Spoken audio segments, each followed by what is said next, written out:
오늘의 헤드라인입니다. 미세먼지 해결을 위해 세계 각국이 성공 방안을 공유하고 해결책을 모색하는 국제포럼이 열렸습니다. 반기문 국가기후환경회의 위원장은 기후변화 해결의 유일한 방법은 세계의 연대라며 국제협력을 촉구했습니다. 검찰이 타다를 불법으로 결론 내리면서 결국 최종 판단은 법원의 몫이 됐습니다. 법원 결과에 따라 다른 신산업에는 어떤 영향을 미칠지 주목이 되고 있습니다. 별자리는 계절마다 다르게 보이지만 북쪽 하늘의 별자리는 1년 내내 관측이 가능합니다. 지구가 24시간 자전에 북극성으로부터 37도 이내에 있는 별들은 밤새 보이는 원리인데요. 오늘 별별 이야기에서 북쪽 하늘 별자리에 대해 자세히 알아봅니다. 로봇은 산업과 가전 등 다양한 분야에서 사람을 대신해서 유용하게 쓰이고 있는데요. 최근엔 개인의 특성에 맞춘 개인용 서비스 로봇까지 등장을 했습니다. 오늘 스마트 라이프 시간에는 개인용 로봇 서비스에 대해 알아보겠습니다.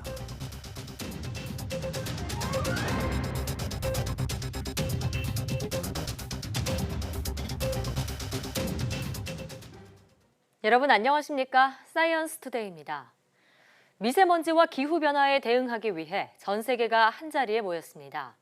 국가기후환경회의든 UN 아태경제사회이사회와 함께 미세먼지 해결을 위한 국제협력을 강화하기 위해서 대기오염 및 기후변화 대응 국제포럼을 열었다고 밝혔습니다. 이날 포럼에는 리간지의 중국 생태환경부 장관, 이낙연 총리, 반기문 위원장 등이 미래를 위한 파트너십 선언문에 서명하고 미세먼지와 기후변화에 효과적으로 대응하기 위한 협력 의지를 표명했습니다. 반 위원장은 우리는 대기오염과 기후변화 영향의 피해자인 동시에 가해자라며 다음 세대에 지속 가능하고 깨끗한 미래를 물려주기 위해서는 책임을 다하고 과거의 잘못된 선택과 실수를 바로잡아야 한다고 말했습니다. 그럼 반기문 국가기후환경회의 위원장의 말을 들어보시겠습니다. The global challenges that we face today is through solidarity. Global challenges require global solution and global partnership. By presenting a platform for the exchange of experiences and know-how, we can advance our collective progress in identifying concrete solutions that will yield tangible results. 중국이 본격적인 겨울 난방을 앞두고 베이징과 텐진을 중심으로 한 수도권 지역의 대기오염을 줄이기 위해 천연가스의 공급을 확대하기로 했습니다. 중국 관영신화통신 인터넷파는 지난 1일 한정 부총리가 베이징에서 열린 수도권 지역 대기오염 퇴치 관련 회의에 참석해 이같이 강조했다고 보도했습니다. 한정 부총리는 이 자리에서 가을과 겨울철에 수도권 지역의 스모그가 심한 만큼 대책별 책임자와 이행 시점을 명확히 하고 천연가스 공급을 통해 올겨울 난방이 깨끗한 환경 속에서 이뤄져야 한다고 말했다고 이 매체는 전했습니다. 앞서 중국 생태환경부는 지난달 베이징과 텐진 그리고 인근 허베이성을 일컫는 이른바 징진시의 28개 도시에서 석탄으로 난방을 하는 525만 가구를 가스나 전기로 교체하기로 했다고 밝혔습니다. 생태환경부는 또 중국의 수도권에 해당하는 징진시 지역에 올겨울 초미세먼지 평균 농도를 4% 낮춘다는 목표를 제시했습니다. 미세먼지 주범 가운데 하나로 지적돼온 노후 석탄발전소 6기에 대해 폐지 일정이 확정됐습니다. 정부가 발표한 미세먼지 관리 종합계획을 보면 삼천포 1, 2호기는 내년 4월에 문을 닫고 보령 1, 2호기는 내년 12월로 폐쇄 시기를 1년 반 앞당겼습니다. 호남 1, 2호기의 경우 전력 공급에 무리가 가지 않도록 원래 계획대로 2021년 1월에 폐쇄하기로 했습니다. 카이스트와 포스텍 등 국내 5개 인공지능 대학원이 공동 설명회를 개최합니다. 오는 15일 서울 더케이 호텔에서 열리는 이번 설명회에는 각 대학원 교수들이 참여해 대학원별 비전과 운영 방식, 지향하는 인재상 등을 공유할 예정입니다. 앞서 과학기술정보통신부는 지난 3월 카이스트와 고려대, 성균관대 등 3개 대학, 9월엔 포스텍과 광주과기원 등 2개 대학을 인공지능 대학원으로 선정했습니다. 검찰이 차량 공유 서비스 타다를 불법으로 결론 내리면서 결국 최종 판단은 법원의 몫이 됐습니다. 타다 논란으로 공유 경제를 표방한 운송 산업에 먹구름이 낀 건데 다른 신산업에까지 영향을 미칠 수 있다는 우려가 나오고 있습니다. 백종규 기자의 보도입니다. 검찰이 차량 공유 서비스 타다 영업을 불법으로 규정하자 이재용 대표 등 소카와 운영사 측은 강력히 반발했습니다. 정부가 규제의 벽을 허물어 AI 기술을 빠르게 발전시키겠다고 약속했는데 검찰이 기소까지 했다는 겁니다. 홍남기 부총리는 물론 김현미, 박영선 장관 등 정부 관계자들도 연일 신산업 육성에 미칠 영향을 우려했습니다. 택시업계는 검찰 판단이 나왔다며 당장 타다의 운행을 중단하라고 목소리를 높였습니다. 검찰이 불법을 확인하고 기소를 한 이상 타다는 이 시간 이후 불법 택시 영업의 즉각적인 중단을 촉구하는 바입니다. 이번 논란의 핵심은 기술 발전과 법 제도의 속도 차이입니다. ICT 기술 발전을 기반으로 새로운 혁신 서비스가 속속 등장하는데 뒷받침할 법 제도가 속도를 따라가지 못해 기존 서비스와 충돌이 발생하는 겁니다. 타다는 유사 택시라는 비판이 나오자 11인승 렌터카를 활용해 불법 논란을 피해간 상황인데 여객 운수사업법에는 렌터카를 대여하면서 운전자를 알선할 수 없지만 11인승 이상 승합차는 운전자 알선과 파견이 가능한 예외 조항이 있는 게 논란의 핵심입니다. 문제는 타다 기소로 규제 장벽을 피해 새로운 사업을 시도하려는 혁신 기업들도 영향을 받고 있다는 점입니다. 혁신을 하다가 재판까지 받는 상황에 이른다면 의지가 꺾일 수밖에 없다는 지적도 나옵니다. 새로운 형태의 서비스를 제공하는 제공자들이 기존 산업과의 갈등 문제로 새롭게 출현하지 못하게 된다면 신기술에 기반한 새로운 사업 모델들이 후속적으로 등장하는 데도 어려움이 있을 수 있고요. 대통령까지 규제 혁신을 강조하는 상황에 검찰의 사법적 판단이 변수로 부상하면서 당분간 혼란은 불가피할 전망입니다. YTN 백종규입니다. 반도체 수출이 이미 2월에 바닥을 찍고 하반기부터는 회복세를 보이고 있다는 분석이 나왔습니다. 산업연구원은 보고서를 통해 반도체 수출이 지난해 9월 이후 올해 2월까지 가파르게 감소한 뒤에 하락세가 진정 국면에 들어갔고 특히 지난 7월부터는 완만한 회복세를 보이고 있다면서 이같이 밝혔습니다. 실제로 지난달 1일에서 20일까지 반도체 수출액은 7월의 같은 기간보다 3% 증가한 것으로 추정됐습니다. 산업연구원은 내년 글로벌 반도체 시장이 침체기에서 벗어나 성장세로 전환될 것으로 전망했습니다. 반도체 산업의 부진 우려에도 불구하고 반도체 생산과 수출 물량이 최대 호황기였던 지난해보다 더 증가한 것으로 확인됐습니다.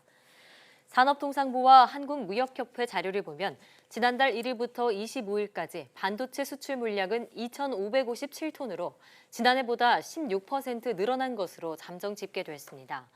반도체 수출 물량은 지난 7월부터 넉 달 연속 증가세를 이어가고 있습니다. 또 3분기 반도체 생산도 1년 전보다 8% 넘게 증가했습니다. 하지만 D램과 낸드 플래시 등 메모리 가격이 떨어지면서 올해 들어 지난달까지의 반도체 수출액은 1년 전보다 26% 넘게 감소한 789억 6,500만 달러를 기록했습니다.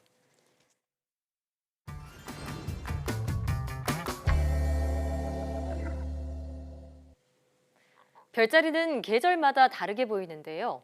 하지만 독특하게도 북쪽 하늘의 별자리는 1년 내내 관측이 가능하다고 합니다. 네, 오늘 별별 이야기에서는 한국천문연구원 광학천문본부 김상철 박사와 함께 북쪽 하늘 별자리에 대해서 알아보도록 하겠습니다. 네, 박사님 안녕하세요. 어서 오세요. 안녕하세요. 네, 사실 이 별자리가 과학적인 근거가 있다고 보기는 어렵잖아요. 그냥 인간이 불규칙한 것에 모양과 의미를 부여했고 예전부터 뭐 그리스 로마 신화 이런 것들의 이야기가 전달되면서 근데 사람들은 많은 관심을 여전히 보이고 있습니다. 예. 그 이유는 무엇일까요? 네, 말씀하신 대로 별자리가 과학은 아닙니다. 하지만 그리고 또 많은 분들이 과학에 대해서 어렵고 복잡하기 때문에 싫어하는 경우가 많다고 생각을 하는데요. 네. 저는 그 처방으로 별자리가 사용될 수 있다고 생각합니다. 네. 과학은 인류가 함께 살고 있는 지구나 우주를 관찰하고 이해하고자 하는 노력이고요. 네. 그 시작이 바로 내 주변의 자연을 보는 것입니다. 저는 그 중에서도 우주를 바라보는 첫걸음으로 별자리를 사용할 수 있다고 생각을 합니다. 다만 제가 당부하고 싶은 것은 별자리를 공부하고 익히긴 하되 과학이 아니기 때문에 학교 교재에 싫더라도 별자리를 외우게 하거나 시험에 내지는 않았으면 좋겠습니다. 예. 간혹 어린 친구들 중에 천체망원경이 있어야만 밤하늘과 우주를 관측할 수 있다고 생각하는 경우가 있는데 그렇지 않습니다. 망원경 그리고 심지어 쌍안경 없이도 맨눈으로 얼마든지 별자리와 우주를 감상하고 볼 수 있고요. 또한 해, 달, 행성 그리고 성단과 성운, 은하까지도 일부 볼 수 있고 우주를 가까이 하고 관측하고 연구할 수도 있습니다. 네. 사실 우리에게는 천칭자리 같은 그런 황도 12궁 같은 그런 별자리가 좀 더 익숙한데 별자리를 국제천문연맹이 공인한 것만 해도 88개가 된다고 하더라고요. 네. 자, 그런데 그 별자리를 보면은 이름이 뭐 사람 이름이기도 하고 동물이나 물병과 같이 사물의 이름을 따기도 했던데 특별한 이유가 있는 건가요? 네, 별자리는 밤하늘에 흩어져 있는 별들을 쉽게 파악하기 위해서 별들의 일부를 묶어서 친숙한 사람이나 동물, 사물들과 연결해서 이름을 붙인 것입니다. 예. 이렇게 하면 마치 지도에서 각 나라의 경계를 구분할 수 있듯이 하늘의 영역을 이야기하기 수월해지게 됩니다. 네. 그리고 문명마다 별자리를 서로 다르게 발전시켰기 때문에 우리나라와 중국 같은 동양에서는 28수 같은 별자리를 사용했고 현대 천문학은 주로 서양에서 발전했기 때문에 바벨론에서 시작해서 그리스와 로마를 거친 서양의 별자리를 현대에 주로 사용하고 있습니다. 네. 별자리는 남반구, 북반구 합쳐서 88개가 있는데 모든 별자리를 다 아실 필요는 없고요. 네. 크고 중요한 별자리를 중심으로 파악하면 됩니다. 네, 근데 우리가 보통 이제 계절마다 보이는 별자리가 다르다고 하는데 이게 우리가 지구가 태양을 공전하기 때문에 그런 이유가 되는 건가요? 네, 그렇습니다. 지구가 1년을 주기로 태양 주위를 공전하고 밤하늘은 태양의 반대쪽을 보기 때문에 봄, 여름, 가을, 겨울 계절마다 다른 별자리를 보게 됩니다. 예. 그리고 독특하게 북쪽 하늘의 별자리는 1년 내내 볼 수 있는데요. 지구는 약 24시간을 주기로 자전하기 때문에 태양을 향하는 대략 절반의 시간은 낮, 반대 방향을 보는 나머지 절반의 시간은 밤이 됩니다. 예. 서울의 위도는 북위 약 37도인데 북극성으로부터 관측자의 위도에 해당하는 약 37도 각도 이내에 있는 별들은 하루 동안 북극성 주위를 돌면서 지평선 아래로 내려가지 않고 밤새 보이게 됩니다. 이렇게 북극성 주변을 돌면서 지평선 아래로 내려가지 않는 별들을 주극성이라고 하는데 이런 별들이 바로 1년 내내 그리고 밤새도록 볼 수 있는 별에 해당됩니다. 예. 자, 그러면 1년 내내 볼 수 있는 북쪽 하늘의 별자리에는 어떤 것들이 있는지 궁금하고요. 또 그중에서 가장 쉽게 관측할 수 있는 별자리 있다면 소개해 주시죠. 네, 북쪽 하늘에는 큰 곰자리와 작은 곰자리, 카시오페이아 자리, 세페우스 자리, 그리고 용자리 등이 있습니다. 특히 큰 곰자리에서 큰 곰의 엉덩이와 꼬리 부분의 7개 별이 밝아서 잘 보이는데 이들이 바로 북두칠성입니다. 네. 작은 곰자리는 작기도 하고 대부분 어두운 별들이지만 북극성이 있어서 굉장히 중요한데요. 지구는 자전축을 중심으로 돌고 있는데 그 자전축을 북쪽으로 길게 잇다 보면 하늘과 만나는 점이 바로 하늘의 북극이고 북극성이 바로 그쪽에 있습니다. 네. 그래서 지구 어디서나 북극성을 찾을 수 있으면 그 방향이 북쪽이 됩니다. 카시오페이아 자리는 5개의 별이 W자 모양을 이루고 있어서 쉽게 찾을 수 있고 그 바로 옆 오른쪽일 텐데 동쪽에는 세페우스 자리가 있는데 네. 세페우스와 카시오페이아는 그리스 로마 신화에서 아프리카 에티오피아의 왕과 왕비였습니다. 신화에서는 왕비 카시오페이아 자신의 미모에 대한 지나친 자랑 때문에 여러 가지 재앙이 일어나지만 영웅 페르세우스의 도움으로 그런 재앙들을 물리치고 결국 별자리로 남게 됩니다. 네. 그 벌로 하루의 절반은 거꾸로 있게 되었다 이렇게 이야기하기도 합니다. 네, 사실 이 별자리는 이런 이야기와 연결되니까 더 재밌게 느껴지는 것 같아요. 네. 저도 어렸을 때는 별자리에 굉장히 관심이 많아서 북극성의 위치를 찾는 법에 대해서 좀 알고 있는데 맞는지 좀 부탁드릴게요. 네. 이 그 큰 곰자리에 해당하는 북두칠성과 이 카시오페이아 자리의 거의 중간 네. 그쪽에 작은 곰자리의 끝쪽 네, 이제 네, 북극성이 북극성. 위치한다 이렇게 알고 있는데 그게 맞는 건가요? 네, 맞습니다. 네. 우리나라처럼 북반구에 사는 사람들은 북극성만 찾으면 나침판 없이도 동서남북 방위를 알 수 있게 됩니다. 네. 북두칠성과 카시오페이아를 찾을 수 있으면 북극성을 쉽게 찾을 수 있는데요. 예. 그리고 참고로 별자리마다 가장 밝은 별부터 그리스어 알파벳 순으로 별의 이름을 붙입니다. 그래서 알파별, 베타별, 감마별 등으로 별의 밝기가 점점 어두워지게 됩니다. 만약에 초저녁에 북쪽 하늘 별을 보게 된다면 봄과 여름에는 북두칠성이 높이 떠 있어서 잘 보이고요. 지금과 같은 가을이나 겨울이라면 카시오페이아 자리가 잘 보입니다. 북두칠성을 국자라고 생각하고 국자 그릇 쪽에 있는 알파별과 베타별 사이의 길이만큼을 베타별에서 알파별 방향으로 5배 연장하면 북극성을 찾을 수 있고요. 예. 카시오페이아의 경우에는 W자 양쪽의 두 변을 뒤로 이으면 만나게 되는 한 점이 있는데 이 점에서 가운데 별인 감마별까지의 길이만큼을 그 방향으로 쭉 따라가면 북극성을 찾을 수 있게 됩니다. 그렇군요.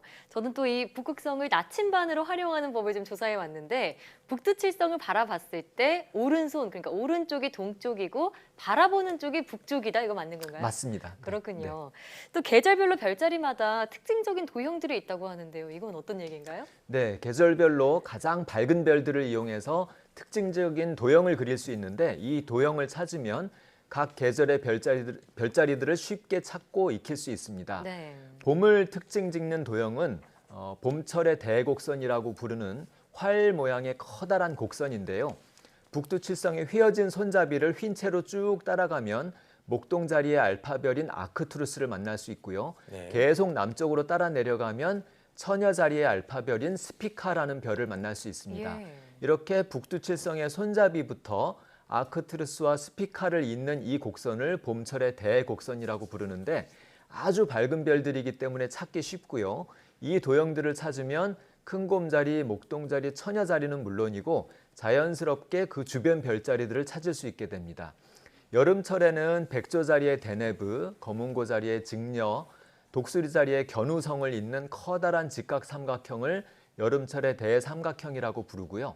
가을에는 페가수스 자리에 있는 페가수스 몸통의 커다란 네모를 가을철의 대사각형, 그리고 겨울에는 오리온 자리의 베텔지우스, 큰 개 자리의 시리우스, 작은 개 자리의 프로키온을 잇는 정삼각형을 겨울철의 대삼각형이라고 부릅니다. 네. 일반적으로 도시 불빛 때문에 별을 잘 볼 수 없는 그런 도시에 산다면 오히려 이들 밝은 별들만 주로 보이기 때문에 각 계절을 특징 짓는 도형을 어렵지 않게 찾으실 수 있을 겁니다. 네, 참 오늘 이야기를 나누다 보니까 참 우리가 땅에 닿아 있는 모든 것들은 좀 복잡하고 좀 시끄러운 경향이 있는데 하늘을 바라보면 뭔가 온전하고 잔잔한 느낌이 있잖아요.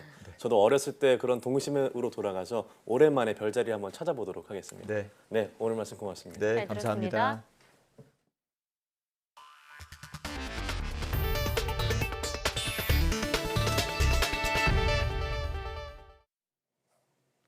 뇌졸중은 뇌혈관이 막히거나 터져서 뇌 조직이 손상되는 질환입니다.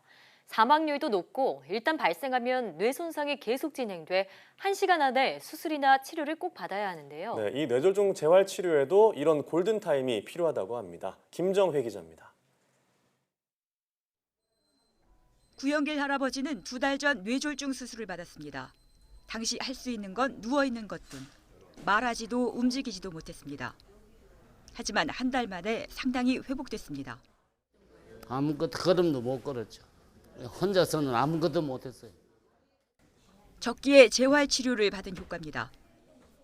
6개월 이상 지나거나 시간이 더 되면 회복 속도가 굉장히 더디게 됩니다. 따라서 3개월 이내 회복 속도가 가장 빠르기 때문에 의료계에선 발병 후 3개월을 뇌졸중 재활 치료의 골든타임으로 부릅니다. 반신불수, 언어장애, 감각이상, 안면 신경마비 등 심각한 후유증을 막고 이전 상태를 회복할 절대적인 시간으로 보는 겁니다.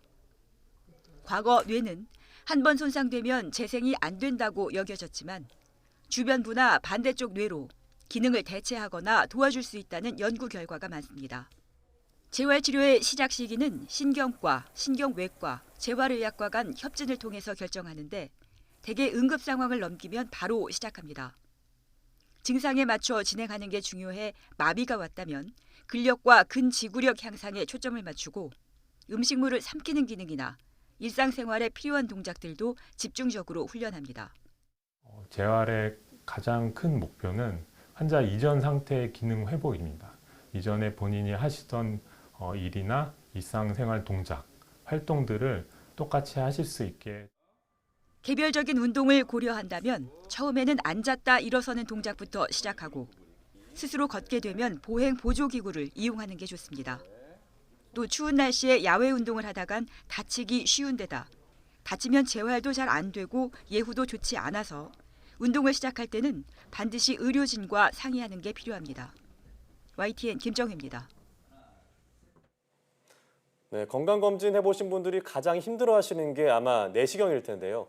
국내 연구진이 알약처럼 삼키기만 하면 자율적으로 움직이면서 진단이 가능한 캡슐형 내시경을 개발했습니다. 여기에 조직 채취와 약물을 바로 전달할 수 있는 치료 기능까지 추가했다고 합니다. 김진두 기자가 보도합니다. 지름 1cm, 길이 3cm, 100온동전보다 작은 캡슐형 내시경입니다. 이 내시경을 마치 약처럼 삼킨 뒤 자기장을 걸어주면 마음대로 조종할 수 있습니다. 앞에 달린 카메라로 위와 장을 실시간으로 확인하고 사진도 찍습니다. 환자에게 주는 부담을 최소화하면서 내장의 이상 여부를 진단할 수 있는 겁니다. 여기에 새로운 기능도 추가됐습니다. 캡슐 안에 미세 칼날을 넣어 이상 부위의 조직을 깎아 가져오는 조직검사 모듈. 병이 의심되는 부위에 약을 직접 투입하는 약물 전달 모듈. 그리고 병이 의심되는 부위를 염색하는 표식 모듈로 의사가 수술할 때 병변을 다시 찾는 수고를 덜 수 있습니다. 아직 동물 실험 단계에 머무르고 있고 조직검사 시료를 회수하는 기술 등 해결해야 할 과제도 있습니다. 수술을 하지 않거나 절개 범위를 최소화하는 장점 때문에 마이크로 의료로봇을 둘러싼 국제 경쟁은 치열합니다. 이제까지 연구만 머물던 마이크로로봇의 실용화 작업도 속도를 내기 시작했습니다. 하지만 세계에서 가장 앞서 있어 상용화할 경우 시장 판도를 바꿀 수 있다는 점에서 주목할 만합니다. YTN 김윤우입니다. 중국 당국이 자국에서 개발된 알츠하이머병 치료제를 승인했습니다. 중국 일간 글로벌타임스는 상하이 그린밸리 제약이 국가약품감독관리국으로부터 알츠하이머병 치료제를 승인받았다고 보도했습니다. 이 약은 가벼운 정도와 중간 정도의 알츠하이머병을 치료하고 환자의 인지 능력을 개선하는 용도로 승인을 얻었습니다. 성장기 아이들에게 흔히 나타나는 주의력 결핍 과잉 행동장애 ADHD가 성인들에게도 급증하고 있다는 연구 결과가 나왔습니다. 미국 노던 캘리포니아 카이저 퍼머넌트 의료센터 연구팀이 성인 ADHD 유병률이 지난 10년 사이에 2배 이상 급증했다는 연구 결과를 발표했다고 CNN이 보도했습니다. 연구팀은 성인 ADHD 유병률이 2007년 0.43%에서 2016년에는 2배 이상 늘어난 0.96%를 기록했다고 설명했습니다. 특히 성인 ADHD는 아이들의 ADHD보다 진단이 여전히 어려워 효과적인 진단 방법과 기준을 개발해야 할 때가 됐다고 연구팀은 강조했습니다. 한국과 노르웨이가 내년에 신설하기로 합의한 과학기술 공동위원회를 통해 에너지와 환경 분야 연구 협력을 확대해 나가기로 했습니다. 과학기술정보통신부는 노르웨이 교육연구부와 이런 내용을 담은 양해각서를 체결했다고 밝혔습니다. 이번 양해각서를 계기로 양국은 과학기술 정책을 공유하는 한편 극지 연구를 비롯한 신재생 에너지, 기후환경 등 다양한 분야로의 협력을 확대해 나갈 예정입니다. 앞서 양국은 지난 6월 한 노르웨이 정상회담에서 과학기술 정책을 공유하고 연구자 간 교류를 확대하기 위해 과기 공동회를 신설하기로 합의한 바 있습니다. 일본의 수출 규제에 대응하기 위해 관련 정책을 지원하는 소재부품 장비 기술 특별위원회가 본격 가동했습니다. 과학기술정보통신부는 제1회 소재부품 장비 기술 특별위원회를 열고 산하의 실무위원회를 둔다는 내용을 담은 운영 방안과 운영 세칙을 확정했습니다. 회의에서는 소재부품 장비 R&D 등 현안에 대해서는 신속히 대응할 수 있도록 공모 없이 부처가 R&D 기관을 지정할 수 있도록 관련 규정을 개정하는 추진 계획에 대한 논의도 진행됐습니다. 한편 특위는 소재부품 장비 R&D 관련 정책과 투자 전략, 성과 관리 방안 등을 심의 의결하는 민관 합동 조직으로 지난달 출범했습니다. 그럼 여기서 김성수 과학기술정보통신부 과학기술혁신본부장의 말 직접 들어보시겠습니다. 이번에 대책을 수립하면서 보니까 저희가 어느 정도 상당히 경쟁력이 올라와 있습니다. 일반 범용 소재품 장비인 경우에. 그렇지만 특성화된 부분에서는 아직도 좀 신경을 더 써야 된다는 생각이 들었고 이번 기회를 계기로 해서 아마 이런 부분들이 보완이 될 경우에 새롭게 위기를 기회로 삼는 그런 계기가 될 거라고 생각이 듭니다. 아프리카 말라위의 한 마을 인근에 야생동물 보호구역이 들어서면서 불운이 이어지고 있습니다. 코끼리 수백 마리와 함께 들어온 채채파리들이 주민들에게 감염병을 옮기고 있기 때문입니다. 조승희 기자가 보도합니다. 반일로 생계를 이어가고 있는 은자티 씨가 힘겹게 건초 더미를 손보고 있습니다. 은자티 씨는 사하라 무더위보다 자그마한 채채파리가 더 두렵습니다. 지난 8월 반일을 하다 채채파리에 물려 흔히 수면증이라고 하는 트리파노소마 진단을 받았기 때문입니다. 지금은 괭이 하나 붙들기도 힘들어 부인이 반일을 도맡아 하고 있습니다. 마을 사람들은 4년 전 야생동물 보호구역이 들어서기 전까지는 적어도 채채파리 걱정은 없었습니다. 보호구역에 코끼리 500마리가 옮겨오면서 엄청난 수의 채채파리도 함께 몰려온 게 확인이 됐습니다. It's a bit ironic because it's a negative symptom of the success that we're having here by increasing animal numbers. One of the unfortunate consequences could be an increase in tsetse fly numbers. 채채파리로 인한 감염으로 벌써 마을 주민 5명이 세상을 떠났습니다. The infectivity rate for tsetse flies to harbor trypanosomes that cause infection in human is not very high. But one tsetse can actually infect a lot of people at once. 보호구역 측도 뒤늦게나마 냄새 유도 살충제를 600군데에 설치하는 등 대책 마련에 나섰습니다. 다행히 지난해 처음으로 발병 사례가 연 1000건 아래로 떨어져 세계보건기구 WHO가 한시름 놓은 상황입니다. 세계보건기구는 조기 진단과 야생동물 개체 관리가 채채파리 퇴치의 관건으로 보고 다양한 대응 방안을 모색하고 있습니다. YTN 조승입니다.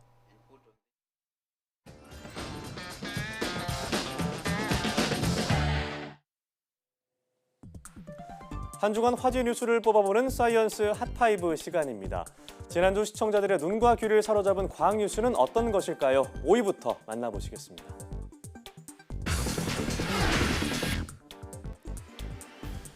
은행 애플리케이션 하나면 다른 은행 계좌까지 모두 이용할 수 있는 이른바 오픈뱅킹 서비스가 지난주 첫 선을 보였습니다. 여러 앱을 설치하는 대신 잔액 조회부터 입출금 거래까지 앱 하나로 할 수 있게 된 건데요. 10개 은행이 먼저 참여한 뒤에 다음 달에는 인터넷 은행과 핀테크 기업들도 뛰어들 예정입니다. 소비자 입장에서는 금융거래가 편리해졌지만 일부에서는 보안에 대한 우려도 나오고 있다고 합니다.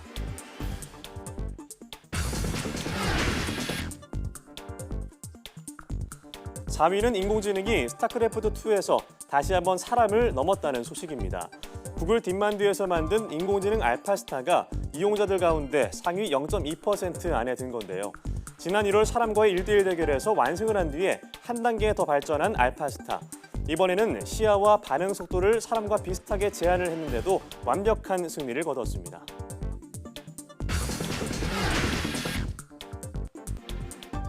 그동안 베일에 가려져 있던 공룡 데이노케이루스의 복원 소식이 3위를 차지했습니다. 데이노케이루스는 54년 전에 처음 화석이 발견됐지만 실제 모습은 지금껏 밝혀지지 않았는데요. 국내 연구진이 3차원 모델링 기법을 이용해서 원래 모습을 입체적으로 재현하는 데 성공했습니다. 지금은 4분의 1 크기의 모형이지만 앞으로 실제 크기만한 데이노케이루스도 만나볼 수 있다고 합니다.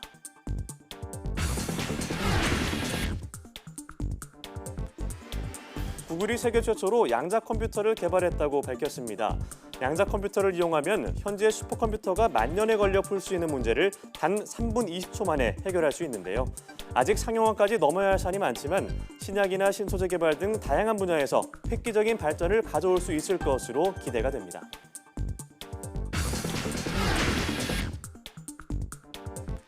네, 마치 두 개의 큰 눈을 가진 유령 같은 얼굴, 조금 섬뜩한데요. 나사가 헬로윈을 맞아 공개한 위협적인 얼굴이라는 사진입니다. 두 개의 은하가 충돌하는 장면을 화면에 담아낸 건데요. 나사는 이렇게 해마다 무시무시한 우주의 모습을 포착해서 헬로윈에 공개를 해왔습니다. 마녀의 옆모습부터 사람의 두개골을 닮은 별의 모습까지 헬로윈을 맞아 공개된 우주의 모습들이 이번 주 1위를 차지했네요. 지금까지 사이언스 핫5였습니다.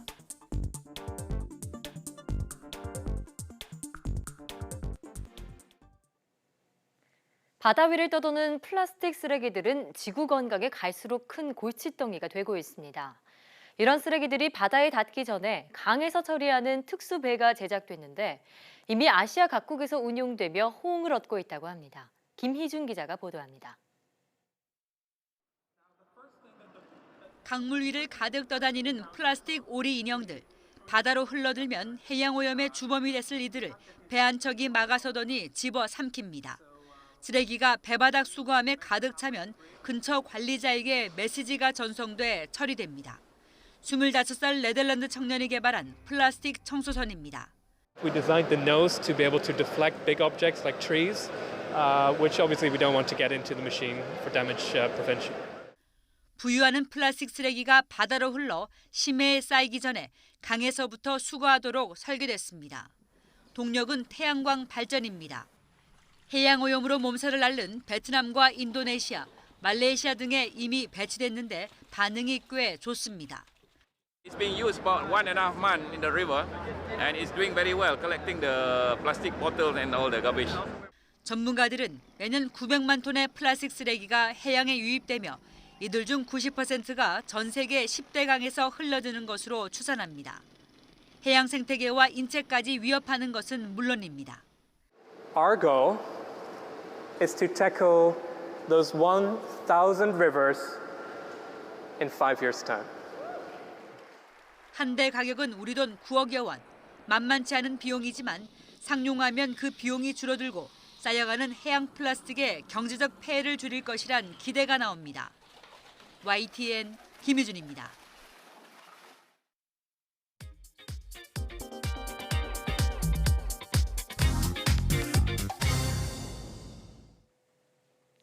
로봇은 ICT 분야에서 최근 몇 년 사이에 가장 뜨거운 아이템 중 하나인데요.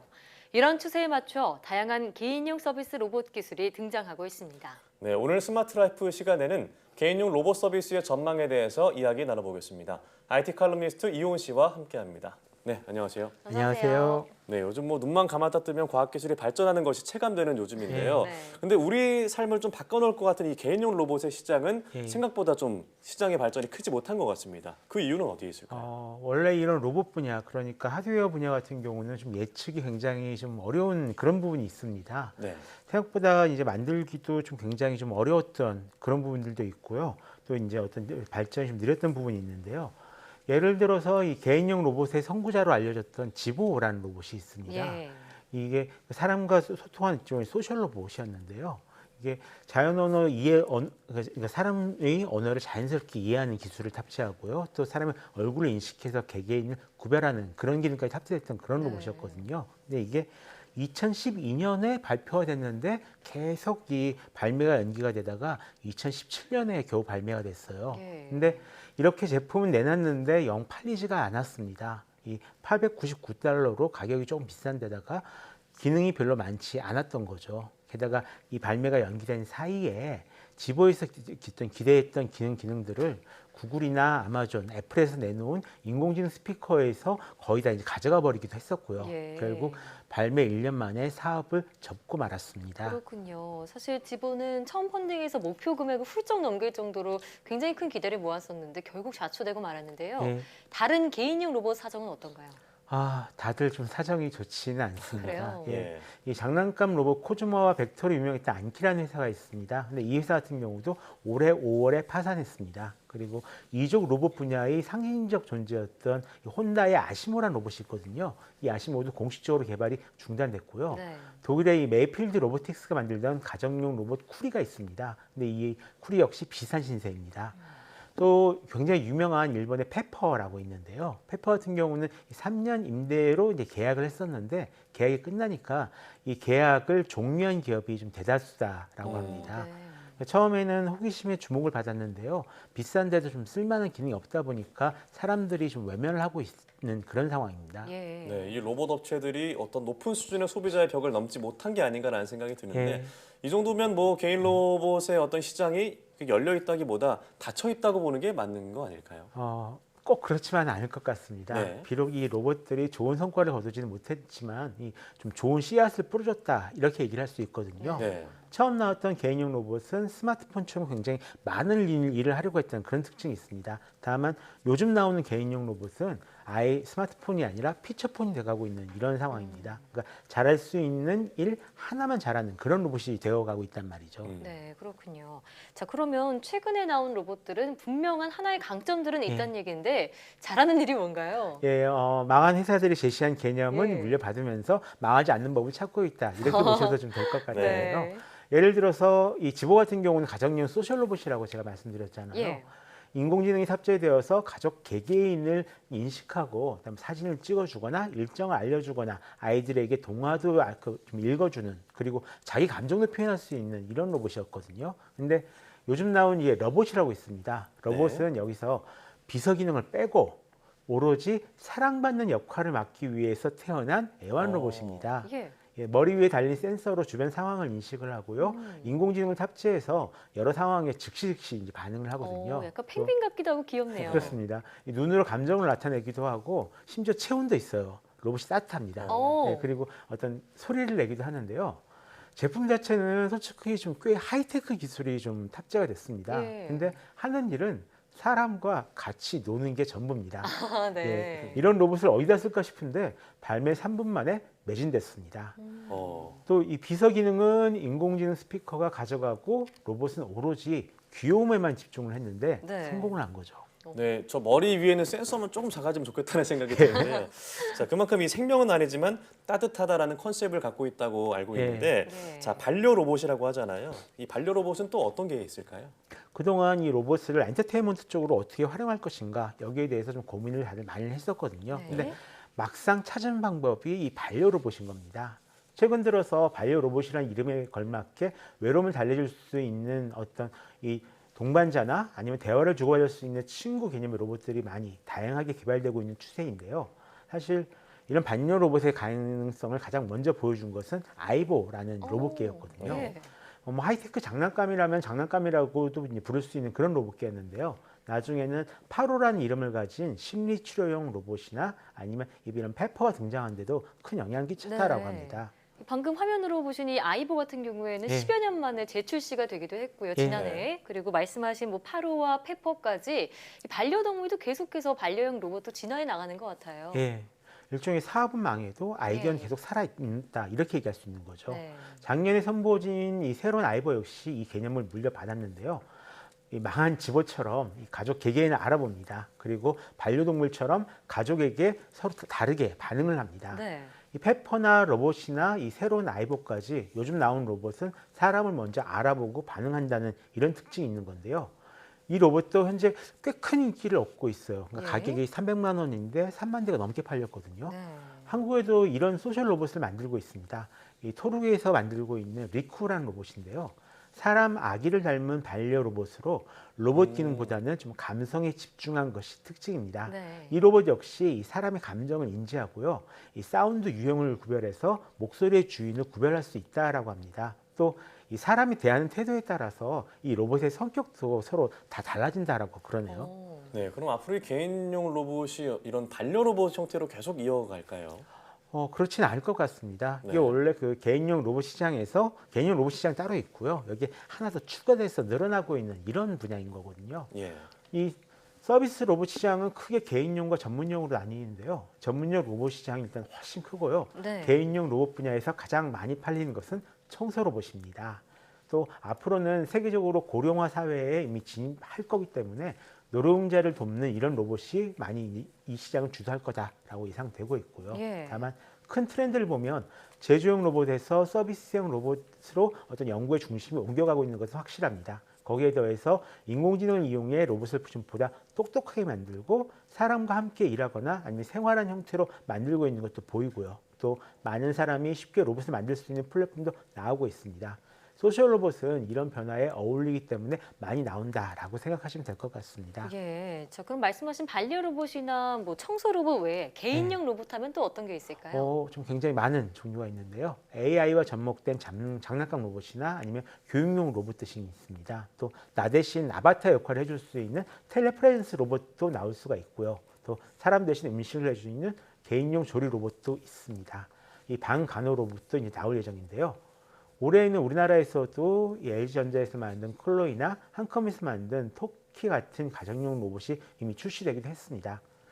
가장 이상적인 개인용 로봇이라면 역시 HSR이라고 불리는 휴먼 서포트 로봇이겠죠. 네. 예를 들어 지금 테스트 중인 아이오로스 같은 로봇이 있는데요.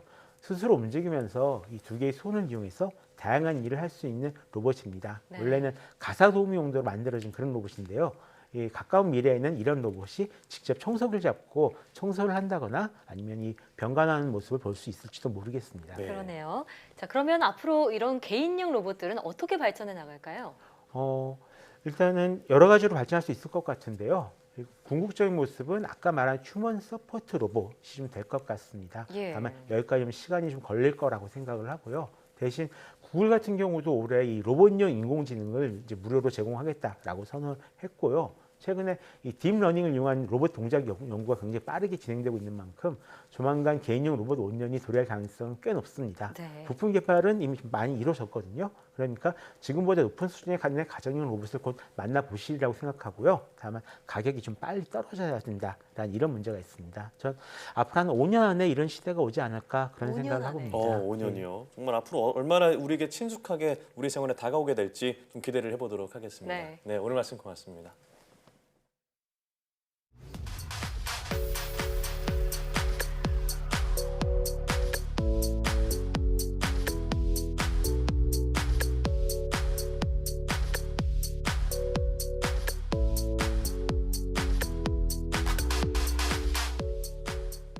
네, 사실 별자리를 구성하는 별은 서로 아무 관계가 없습니다.